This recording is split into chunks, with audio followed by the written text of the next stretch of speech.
Nikki ലോഡ. ഓസ്ട്രിയക്കാരനായ ലോഡ 25 grand prix വിജയങ്ങൾ നേടിയിട്ടുണ്ട്. 2 തവണ ലോക ചാമ്പ്യൻ. 1976 ചാമ്പ്യൻഷിപ്പ് ലീഡറായിരുന്നു. ആ സീസണിലെ ഒരു ഗ്രാൻഡ് പ്രിയിൽ അപകടത്തിൽ ഗുരുതരമായി പരിക്കേൽക്കുന്നു. എന്നാൽ 6 ആഴ്ചകൾക്ക് ശേഷം അദ്ദേഹം റേസിംഗിൽ തിരിച്ചെത്തി.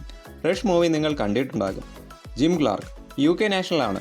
25 ഗ്രാൻഡ് പ്രീ വിജയങ്ങൾ, 2 തവണ ലോക ചാമ്പ്യൻ.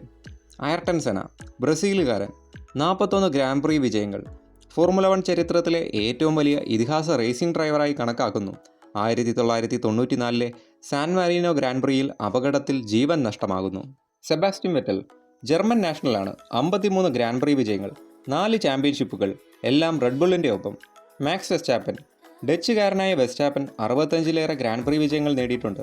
4 ലോക ചാമ്പ്യൻഷിപ്പുകൾ, നിലവിലെ ചാമ്പ്യനാണ്, എല്ലാം റെഡ് ബുള്ളിൻ്റെ ഒപ്പം. ഏറ്റവും ടാലന്റഡായ റേസിംഗ് ഡ്രൈവർ എന്ന് വിശ്വസിക്കുന്നു. ഫെർണാണ്ടോ അലോൺസോ കംപ്ലീറ്റ് ഡ്രൈവർ എന്ന വിശേഷണം. സ്പാനിഷ് റേസിംഗ് ഡ്രൈവറാണ് ഫെർണാണ്ടോ. 32 ഗ്രാൻഡ് പ്രീ വിജയങ്ങൾ, 2 തവണ വേൾഡ് ചാമ്പ്യൻ.